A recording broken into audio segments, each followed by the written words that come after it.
Good afternoon. Thank you for joining me. I'll get this started here.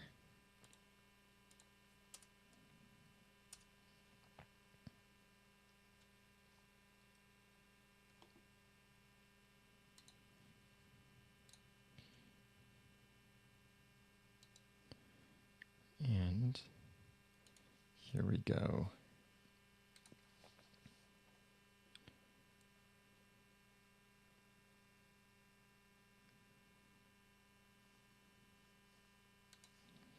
Three, two, one.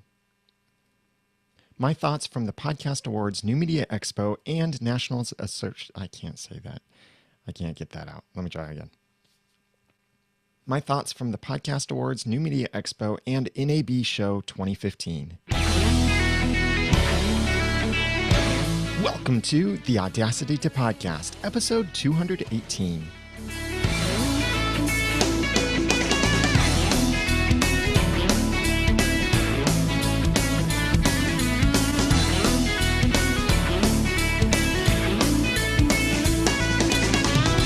Thank you for joining me for the Audacity to Podcast. I'm Daniel J. Lewis, and this is the award-winning how-to podcast about podcasting. It's where I give you the guts and teach you the tools to launch or improve your own podcast for sharing your passions and finding success. I had a great time at New Media Expo and NAB show in Las Vegas recently, and I want to share with you some of the highlights. Maybe you were there at the event and some of these things will resonate with you, or maybe you have some of your own thoughts to add to this. I'd love for you to comment on the show notes for this episode number 218 at theaudacitytopodcast.com/218. But maybe you weren't at this event or any of these events and you're interested to know, is it worth going? Should you consider this in the future? What are some of the neat things that came from these events? That's what I'm going to share with you. Starting out with the Podcast Awards. Now, we need to be objective here in thinking about this and separate first the Podcast Awards from the awards ceremony. I fully support the Podcast Awards. I even believe in the power of the daily voting. Year after year, this really proves that the podcasters with the most engagement win, not necessarily the podcasters with the biggest audience. Yes, a podcast that has 10 listeners that are extremely engaged is not going to beat a podcast that has 20,000 engaged listeners.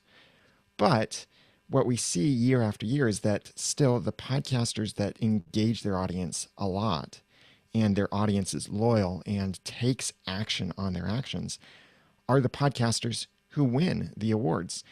When I won the award for the awards ceremony in 2012, it wasn't because I had the biggest audience. I checked out some of the other podcasts that were in the technology category for the 2012 awards, and some of them definitely had bigger audiences than I do, but I had a more engaged audience. And then this year in what's been called the 2015 Podcast Awards, Rob Cesternino took home the prize for People's Choice Podcast Award. That's the #1 award. That's the award of awards. The award is actually bigger than all of the other awards.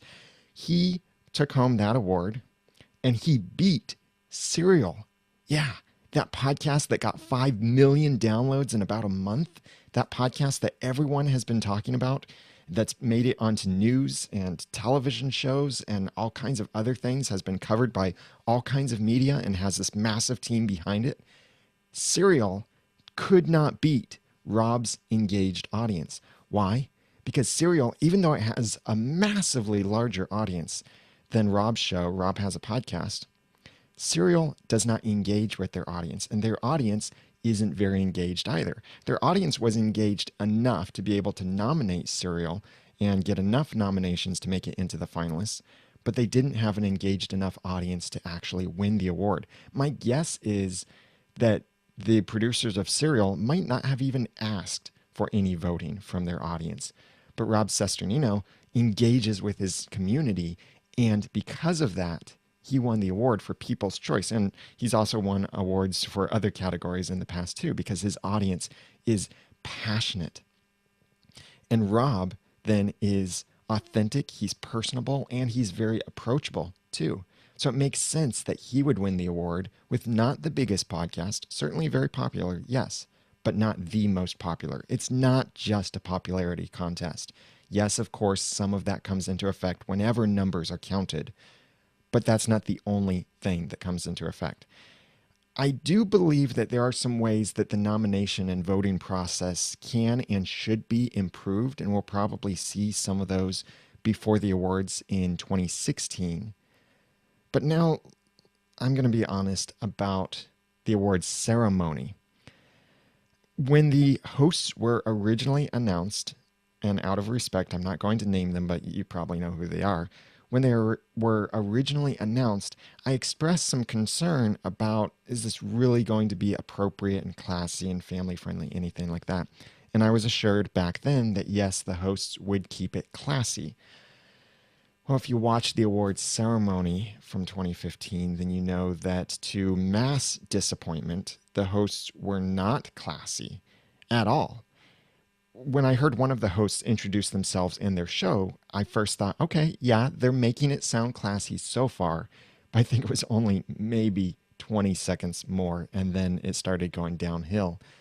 I've heard many different reasons why the ceremony wasn't as classy as it was supposed to be. Stuff like maybe the host threw out the script, maybe other things were part of it, and also the fact that one of the hosts had to be replaced and the original host was not able to make it. That seems to happen every year. It's kind of strange, but one of the things that did definitely happen and did affect this is that the teleprompter was not working for whatever reason, so the hosts had to improvise. These hosts improvised, and most of their content ended up being rated R kind of content. I've even heard some people call it rated X content. Certainly not classy, not family friendly. And I really feel like it was an outright embarrassment that reflected badly on these hosts, on the podcasters who were present, on the podcasting industry as a whole. It reflected a little bit badly on New Media Expo, since they now own the Podcast Awards, and it reflected badly on the leading sponsor, who was sponsoring, it seemed, everything about the awards and got a lot of mentions. And I wonder how much influence they had with the awards, but that point aside, it was an embarrassment. I'm just glad that when I sent out the message beforehand saying watch the awards live, I did think to add on there, may not be family friendly, and it definitely wasn't. If you were watching with your family and you're expecting something clean, I'm sorry. I'm apologizing on the sake. I'm apologizing on behalf of the awards ceremony, because it was not a classy event. But there were plenty of other aspects of the ceremony that were great. I know a lot of people are picking on the hosts and saying what an embarrassment it was and how disrespected we as podcasters felt and all of this stuff. And certain things about how the awards ceremony was run, like many of the podcasters who won awards weren't actually there and didn't have anyone there to represent them to pick up the award. But those things aside, I think there were other aspects of the awards ceremony that were great and wonderful for being the 10th annual podcast awards. The design of the event was great, how they planned things out, the way that things would flow, aside from the host, that is. The production of the event was stellar. And let's just pretend that that typo on the education slide was just a little joke in there for all of us who knew how education is actually spelled. But this ceremony also felt a little bit less like a community event than previous awards ceremonies. Maybe that's a consequence of the rising status of the podcast awards and getting more attention and trying to take it more seriously. But I still think we can tie in that community feel. The only sponsors who were recognized were the top sponsors. And that was really just Podcast One. And Blueberry, Raw Voice, Todd Cochran, they were recognized as having started the awards, but now New Media Expo owns the awards. And Podcast One actually inserted ads into the awards. And when I first heard the ads going, I thought, oh, that's funny. They're doing an ad in the middle of the award ceremony, just like as if it's a podcast. That's really clever. That's brilliant. And then I realized, no, this is actually an ad. they're putting a podcast ad in the ceremony for the podcast awards. It really then felt awkward, and some of the other things were a little bit odd. But none of the other sponsors got any recognition. Like the podcast sponsors, who year after year after year, many of them, like Clinton from the Comedy Forecast, has sponsored, I think, every awards ceremony from the very beginning. And he wasn't even mentioned. His podcast wasn't mentioned. The other podcasts that sponsored and paid something like $250 to sponsor the awards got no I can't say that word. Got no recognition at all. And I was one of those sponsors. I sponsored with my podcast reviews. I have a little banner on the site that you can see at podcastawards.com. And my podcast reviews was not mentioned at all.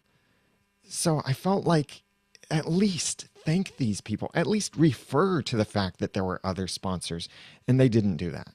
Maybe part of that was because the teleprompter was broken. Maybe it was just the other sponsor didn't want other sponsors, or the other sponsor gave so much money that it negated the need to thank anyone else. I don't know what all went on behind the scenes there, but I did feel slighted as a sponsor myself, and I feel bad for those sponsors, especially like Clinton, who's been sponsoring this for years, to get no recognition at all.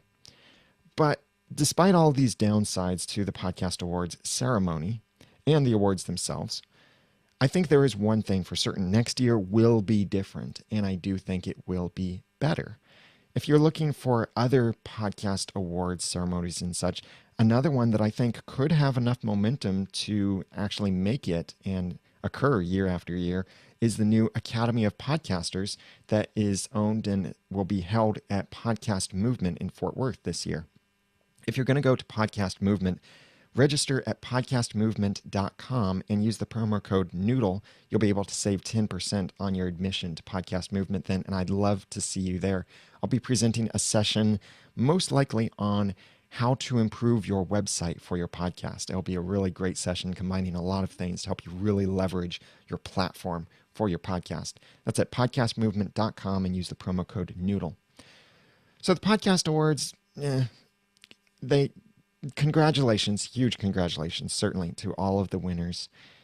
I think there will be some changes that we'll see in the coming years that will probably be met with some opposition because some people don't like change. Other people will applaud the change. Other people will highly criticize the changes and such. But I think there will be changes, and changes for the better, especially now that New Media Expo is in more combination with NAB show, and the Podcast Awards could get even more recognition then. The IAW TV Awards were really cool, run really well, a great event. I even got to meet one of the writers of Once Upon a Time there, Jane Espenson. That was a really cool highlight for me. I couldn't interview her, though. That was a bummer, just because of ABC policies and such. But definitely look at podcastawards.com and consider how you can support it in the future and vote for your favorite podcast, nominate them and such. Thank you very much for supporting the Audacity to Podcast and all of our other Noodle.mx network podcasts in the awards. For each time that there was a podcast mentioned that I was supporting, like I was voting for, or I'd recommended others vote for, or certainly our own Noodle.mx network podcasts, I would cheer, and I would hear maybe a handful of other people also cheer along with me. Some were at the table where I was, somewhere else in the audience.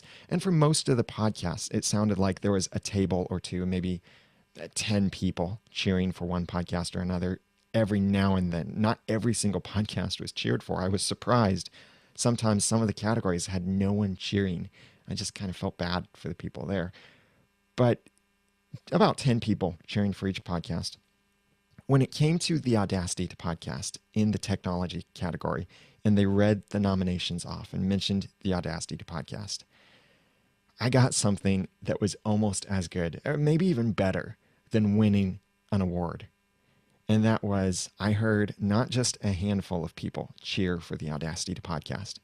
It sounded like maybe a third of the room cheered for the Audacity to Podcast. That surprised me at first, and just, wow, the feeling to recognize I've been able to influence that many lives, and there are that many people grateful for what I'm doing here week after week. No, I didn't win an award, but to hear that people love and appreciate what I'm doing and that many people cheered. Wow, that was really, I think, better than winning an award where maybe no one would cheer for me, but to hear everyone voicing their support. Wow. Thank you. If you were there, thank you very much for your support. That meant a lot to me. I will never forget that. So podcast awards, cool. Pluses, minuses. Check it out, podcastawards.com, as things will be changing in the future probably. New Media Expo was the main reason I and others were there. And New Media Expo is now co-located, or this year was co-located with NAB show. That's the National Association of Broadcasters show. It had its oddities due largely to, I think, this being the first year that New Media Expo was co-located with NAB show, and the amount of time that the New Media Expo team had to plan these events and things they had to work out, like how many rooms could they actually have from NAB show and which rooms were available on what days and such. So there's, yes, some growing pain there. And I think that most of the social media people came for New Media show. I think most of the social media people came for New Media Expo, not necessarily for NAB show. But I think that this new co-location that is going to be repeated in 2016, so plan for that. It's around the same date in 2016. I think this is really the best thing that could happen for New Media Expo. I'm not so sure it's the best thing that could happen for the attendees. See, the conference is being recognized. The conference, the exhibitors, all of that is great with being co-located with NAB show. But for those coming and attending this little conference inside of a massive event, I don't know. So there are some downsides and there are some positives here. So let me first talk about the downsides. New Media Expo was in a hotel next to the NAB show in the Las Vegas Convention Center. The space was nice, but very spread out. This made it hard at certain times for us to network with other attendees because someone would be upstairs, someone would be downstairs on the lower level, someone would be at a room on the other side of the building, someone would be in the rooms that were all connected together. It was a little hard then to meet people, to network, and sometimes even find the next sessions. The, quote, opening, unquote, keynote was actually on the second night instead of the first night. And it was in one room that was nice and big, really exciting to be in that room. And I'll mention more about the keynotes in a moment. But then the, quote, closing, unquote, keynote was the night before the last day. And it was in a completely different room. And its attendance was much lower than the attendance of the opening keynote, and the content was much different. I know it wasn't the same content that they had planned for a keynote there due to someone having to cancel. But because of this co-location with NAB show, there were several moments where I would see a crowd of people, and while I'm walking around not meeting many New Media Expo people, I'd see this crowd of people then coming from one of the hallways where New Media Expo was. And I'd feel like reaching out my arms and saying, oh, my people, let's talk about new media. Let's talk about Twitter. Let's talk about podcasting. Let's talk about blogging and all of this stuff. And they all just walk by and they're all there for NAB show, not for New Media Expo. So we were just really like a needle in a haystack. One of the other things that was a little bit frustrating was the hotel situation with the conference space where it was. I'm a big fan of staying at the event hotel when you can. New Media Expo was held at the Westgate, which is right next to Las Vegas Convention Center, and it cost nearly $200 per night to stay at the Westgate.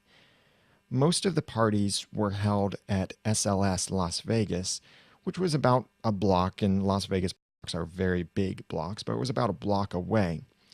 Because of the high hotel costs, I think that many people, like me, chose to stay at other NAB official hotels for a fraction of the cost. We could still get the busing from the hotel over to the Las Vegas Convention Center, but then it was another long walk from just there back over to the West Gate.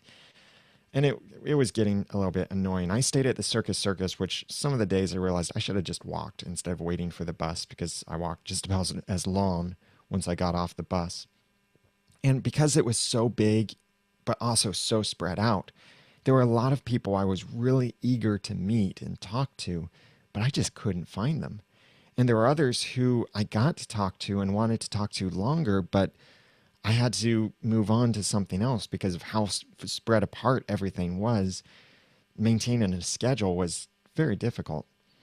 And most of the networking parties were, yet again, far too loud.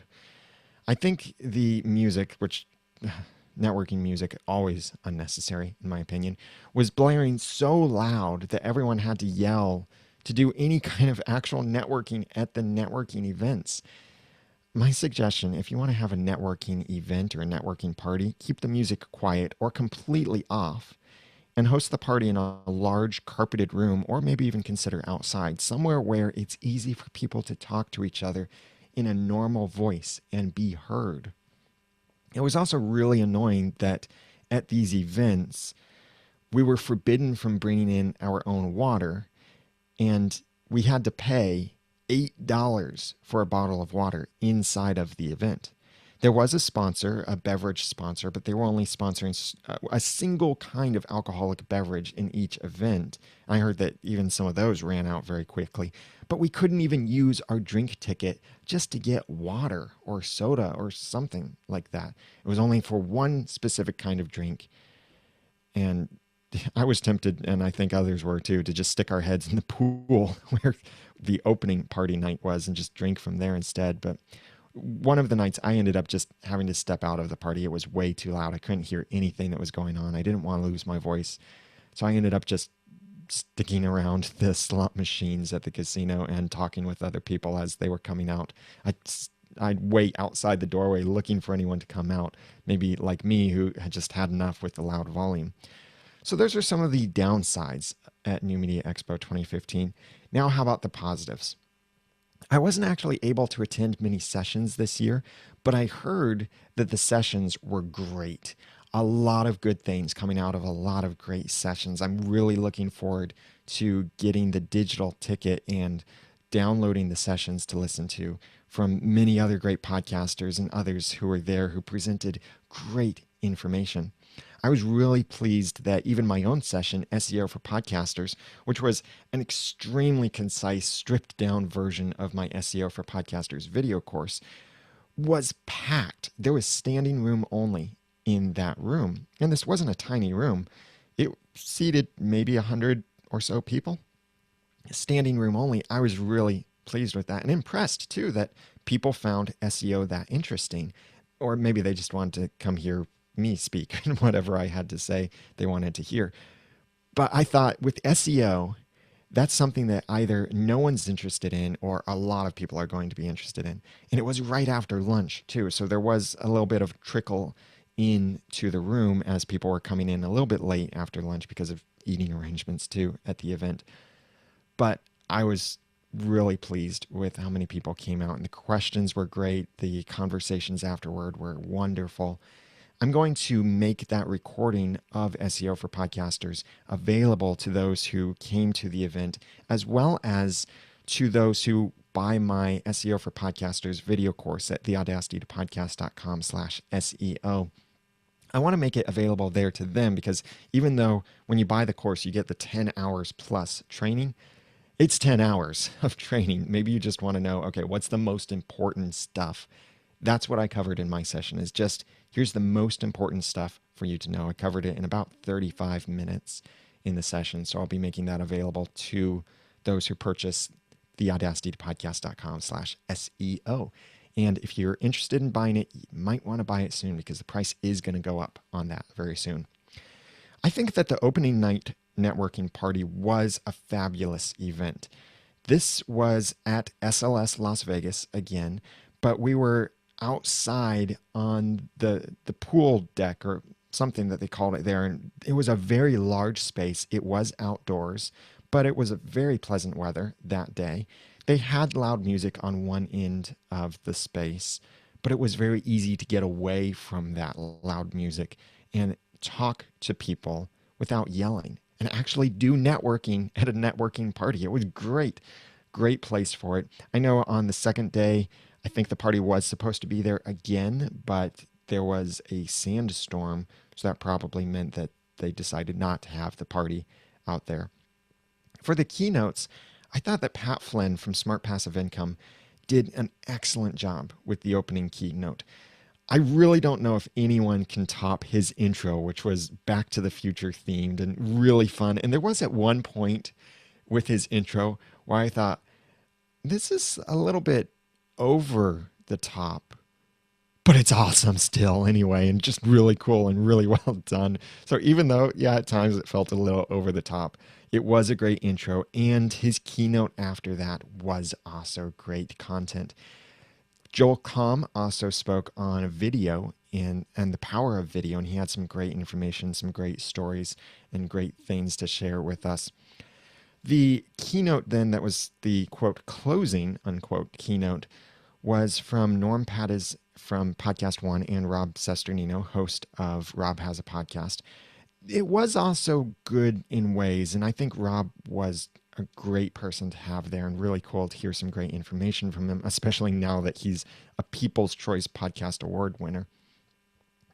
But there were some things still where a lot of us in the audience were tweeting during this, and a lot of people heard afterward that Norm from Podcast One, formerly from Westwood One, which is a station or a networking thing for radio stations, Norm was bringing in a lot of traditional media thinking into the new media space, like talking about impressions, not downloads, and not qualified downloads even, but wanting to measure just impressions, kind of like how many people drive by a billboard. Okay, that's the number of impressions. How many people actually looked at the billboard and read it? That's more like the number of downloads in the podcasting space. Or consider on a website. We talk about impressions with display ads. How many people visited the website and how many times was that ad loaded? Those are impressions. How many people actually looked at the ad or clicked on it? Those are more like downloads in the podcast world. And I think that a core thing here, a core issue to this is that, yes, impressions work on radio, and that's because of the nature of radio, which is where you join it in the middle of a show and you leave when you get out of your car or when you turn off the radio. You don't consume the entire content. So the number of impressions are really important in radio. And also to advertisers who are stuck in the thinking of impressions, impressions is important for them. They want to know the number of impressions because they're used to thinking low value impressions. But in the podcasting space, we have a much higher value downloads, even higher value call to action measurement systems we can use that I think give a much better story. And that's why podcast advertising is worth much more than radio advertising, because podcast advertising has a much higher return on investment. And I'll probably dig more into that in a future episode of the Audacity podcast. But despite the fact that that closing keynote had some controversial information and some interesting after keynote discussions, I still think all of these keynotes together were much better than some of the previous disasters that have happened at New Media Expo. Like, remember the live TV show where the tweets weren't actually live and one of the supposed tweets was way too long to be a tweet? Or remember that one keynote where the guy literally threw money from his pockets into the audience and had people crawling over each other and sold stuff from the stage? Yeah, those are the kinds of disasters I'm talking about. And to New Media Expo's credit, they can't always vet this stuff out. People can do the bait and switch, which has happened before, and things can sound great until it's actually done. It's a great idea, poor execution kind of thing. But I think the keynotes this time were much better, more applicable, more on our level too, just better information in general presented. The date for New Media Expo worked a lot better this year than previous years as well, because in previous years, it has been very close to Christmas, just before CES, the Consumer Electronics Show, at least the event in Las Vegas was. That makes it difficult in all kinds of ways for people to travel, because trying to take off vacation time right after Christmas and New Year's and having more time off, but also the weather was a big issue for people in traveling. There were many canceled flights, many delays in previous years. So being in April is much better, I think, weather-wise. Outside in Las Vegas, the first couple days were warm, yeah, but then the days after that were very pleasant weather. I think it's a great time for New Media Expo. It makes it much easier to travel and probably cheaper too. I was able to travel to New Media Expo directly from Cincinnati. I had nonstop flights both ways for a fairly low cost too, compared to previous years. Also, having New Media Expo co-located with NAB show was great for the exhibitors, because just realize that here's an exhibitor who, instead of reaching an audience of maybe a few hundred people there for New Media Expo, many of these exhibitors were reaching thousands of people who were there for NAB show. Some of these people discovering these companies for the first time and seeing cool stuff and showing cool stuff and showing cool stuff. And for the attendees, I heard that some of them walked around the NAB show floor and saw a lot of cool things. I certainly saw some cool things too.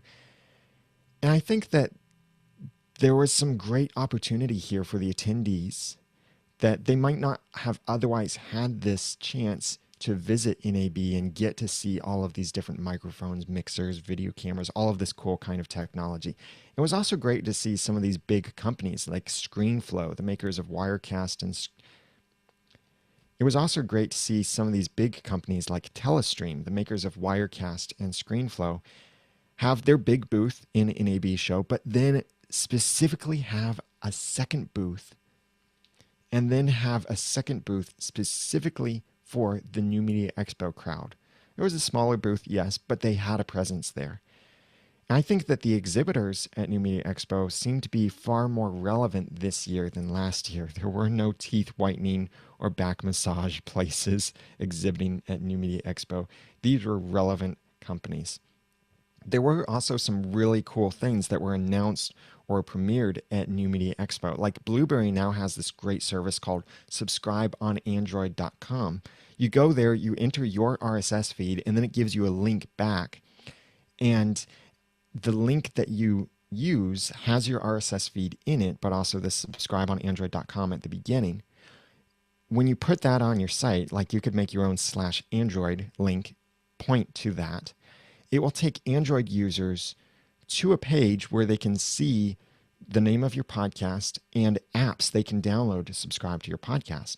But if they have one of those apps already installed, Subscribe on Android becomes a one-click subscription method, just like we have for iTunes and the podcast app. Now it's emerging for Subscribe. Now it's emerging for the Android platform. And this is great because we've needed this for a while, and more Android platform developers are starting to work on this.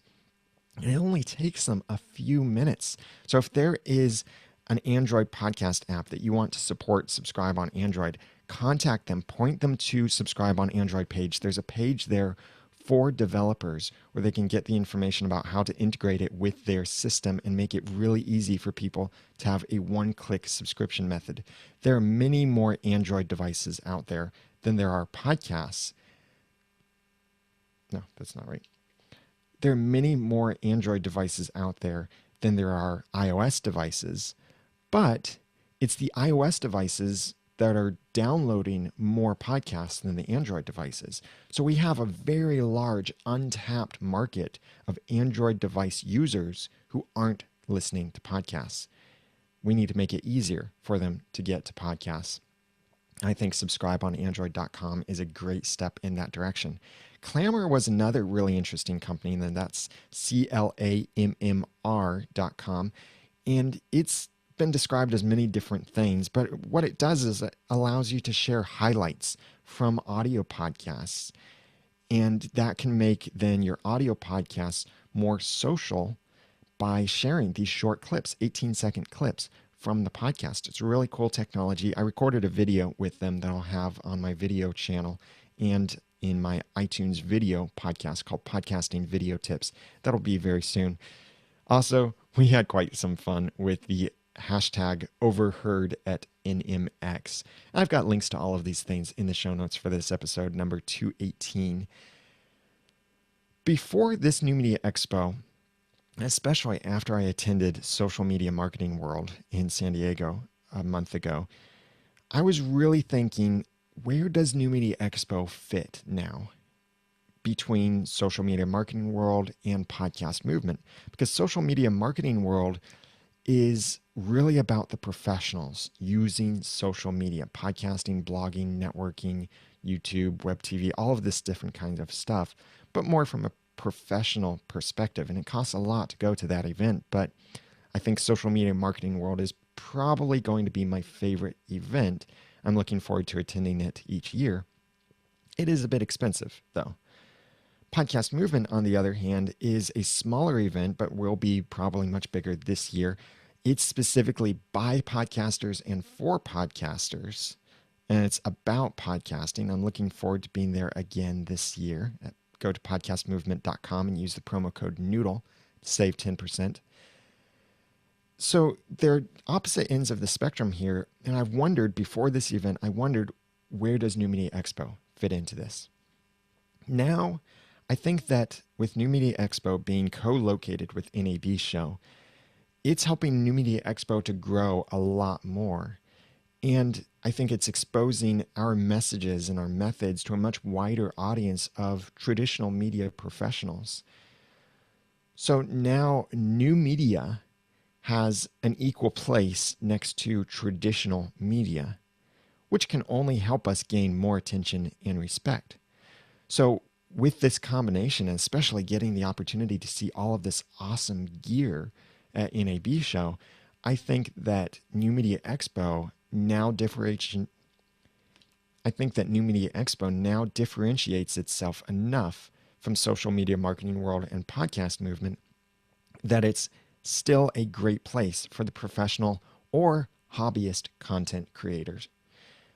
Which one should you go to if you can only go to one? Oh, don't ask me that. They are all really good, and I'm not sure I can actually tell you anymore just which one if you only had to choose one to go to, but I will be trying to attend all three each year. Now, NAB show. The National Association of Broadcasters is, let me start that differently. So those are my thoughts then on New Media Expo, and I'd love to hear your thoughts as well. Please comment on the show notes at theaudacitypodcast.com/218.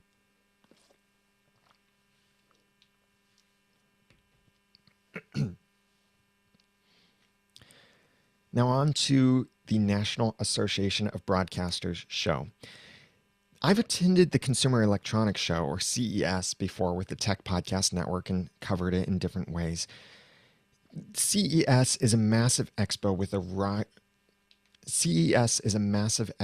a wide range of products for consumers. So you would find things there like DVDs and Blu-rays and TVs and iPhone cases and iPhone accessories and Android accessories and all kinds of random things, car accessories and everything that could be described as a consumer electronic thing or technology. So it's massive and it covers all kinds of things. But at NAB show, there is a lot more for podcasters. I think either within our reach that we could afford, or even certain things that can inspire us to do something better or give us new ideas of how to do something. There were some downsides to the NAB show. I think it was a bit overwhelming because it's so big. A lot of people came and they said that they only walked through one of the halls and that was enough for them. There was no way they could go through the other halls. And I also was there a lot to try to find companies that I could interview or build relationships with. So I ended up spending a lot of time on the NAB show floor, which meant missing a lot of New Media Expo time since the two events were happening simultaneously. And there really was no dedicated time where it's like saying, okay, either network in the hallways or go look at NAB show, but there are no sessions on right now. It would have been nice maybe if we had something like that or an extra day or anything like that, but there wasn't. So I think some people ended up missing time at New Media Expo or missing stuff from NAB show. I ended up missing a lot of stuff from New Media Expos because I spent so much time on the NAB show floor. NAB show really, though, tailors more toward the multimedia content creators. A lot of TV stuff, but even if you're not a big name producer, if you go to NAB show, you're mostly going to find things that a podcaster or a web TV kind of person would be interested in. I don't think there's much relevance there to social media marketing or bloggers or those other types of industries that are bunched into new media or social media, but not so interested in all of these technologies. But there are still the cool toys like the drones and the cool cameras and certain technologies there like Dropbox was there and other places like that. But NAB show did have some great positives too. There were a lot of companies that I got to talk to that I might not have otherwise had the opportunity to ever start a conversation with. Like I attended a Sennheiser press conference and they gave me their new Clip Mic digital lavalier microphone that's for iOS devices. And I'll have a review of that coming up soon. Right now, there is some question about the quality of my particular unit that I received. It might have been an early unit that has maybe some quality issues with it. So I can't really give a full review yet. I'm going to withhold that. I'm talking with Sennheiser about it, and they're sending me a new unit to test just to make sure. And they're doing some other things in the same process too. But I also got to give some feedback on some products that was really well received by companies like Zoom, for example, who makes the Zoom H5 and H6 recorders and many other great video and audio recorders. And I was even able to go and talk to some companies like audio processing companies, TC Electronic, Nugent Audio, and Isotope to plant the idea of making more affordable solutions specifically designed just for podcasters. And one of those companies was really on board with the idea. We had a great conversation talking about what that solution could look like for podcasters and what the price could be, making it more affordable for podcasters. Yes, still costing, but not costing a lot of money, like $300 for just simple audio processing stuff. And I did get to record many interviews or start building relationships with these companies that make great products that podcasters can use. So watch my video show, Podcasting Video Tips, on iTunes, and also it's on YouTube for my videos that will be coming out from NAB show. Go to theaudacitytopodcast.com/iTunes video or theaudacitytopodcast.com/YouTube to subscribe there to my videos that I release. Those will be coming out very soon, and really special, huge thanks to those who helped me with those videos. Like Neil Christensen was my cameraman. Melvin Rivera loaned me the Sennheiser MD46 interview microphone and a Zoom H5 that I was able to use at the event. And John Buchanan is editing these videos for me. Check out these three guys and thank them for contributing to what I could do, and check out their services too. I've got links to their websites at theaudacitypodcast.com/218. So in conclusion, I think that definitely big congratulations to the Podcast Awards winners, but I do wish the ceremony would have been more classy. I think next year will be better. New Media Expo is still a great conference to attend, and 2016 will be even better than 2015. And NAB show is now accessible for podcasters, and it can be a lot of fun. I think you should definitely check it out. If you go in the next year, maybe just go to the pro audio section of NAB because there are multiple halls that are filled with all kinds of technology and cool stuff, and you can get lost in some of these places. But just pick that one place where you think you'll find the cool stuff and go there. I'd love to hear from you. What did you think of the Podcast Awards, New Media Expo, or NAB show in 2015? Please comment on the show notes for this episode at theaudacitypodcast.com/218. Thank you to several people who left reviews for me in iTunes. Lawrence Bonima from the Netherlands. Let me say that again. Lawrence Bonima. Yeah. Special thanks to Lawrence Bonima from the Netherlands, who said, one of my longtime favorite shows. Listening to this show has taught me how to take my podcasting foo to the next level. And I've been recording podcasts since the daily source code launched. Wow. Thank you very much, Lawrence. And AES to you, host of the New York City Football Club fan podcast, said, Daniel J. Lewis and his podcast has been the single motivational factor for me to start my own podcast and my employers. Wow. Thank you very much for that kind review. Jubilant.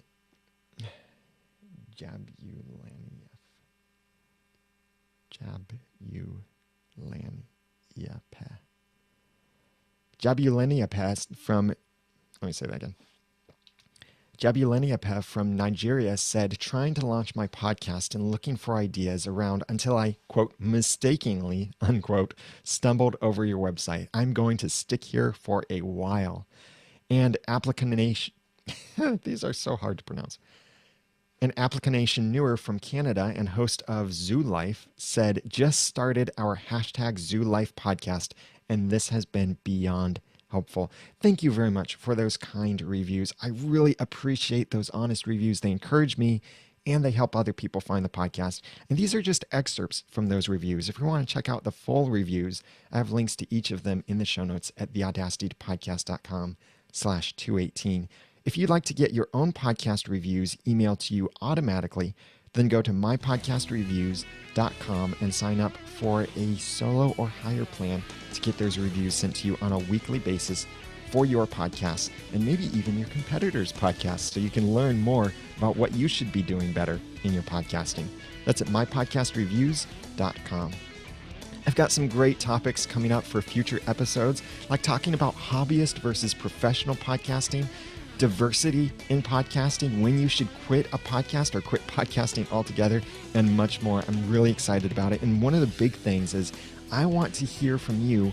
What questions would you like me to ask from the Audacity founders as we celebrate Audacity's upcoming birthday? I'll be talking with one of them. I'm really looking forward to that. Email me through the website. All the contact information is there. Now that I've given you some of the guts and taught you some of the tools, it's time for you to go launch or improve your own podcast for sharing your passions and finding success. I'm Daniel J. Lewis from theaudacitypodcast.com and the Ramen Noodle on Twitter. Thanks for listening.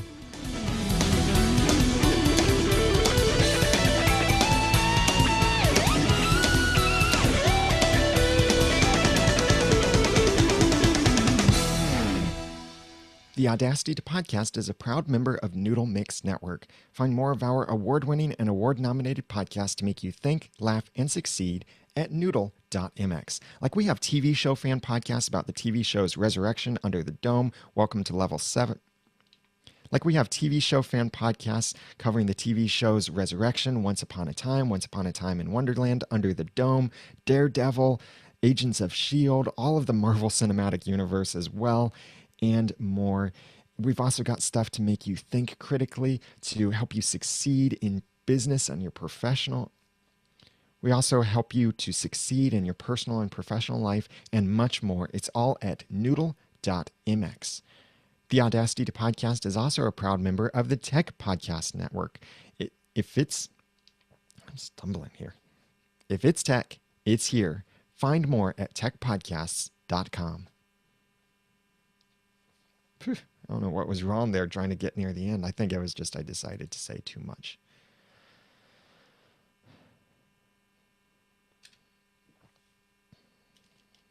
All right, those are my thoughts. Besides the ones I shared with my email list. The exclusive club.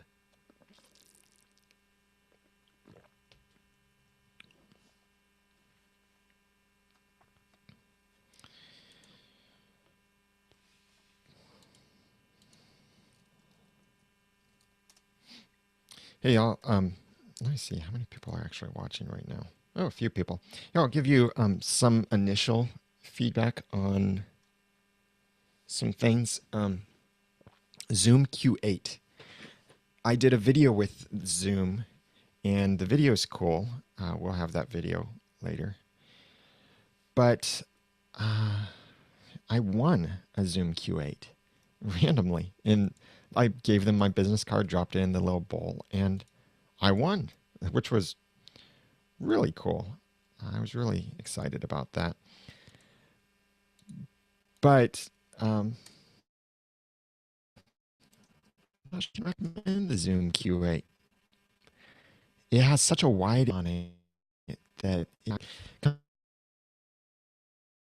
compared to 20.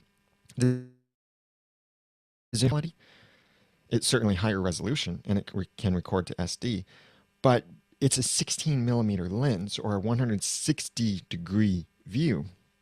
So the result then is you get the bubble effect of whatever's on the camera. So you move it around and it looks like you're in a sphere, and people who are close to the camera will look just distorted.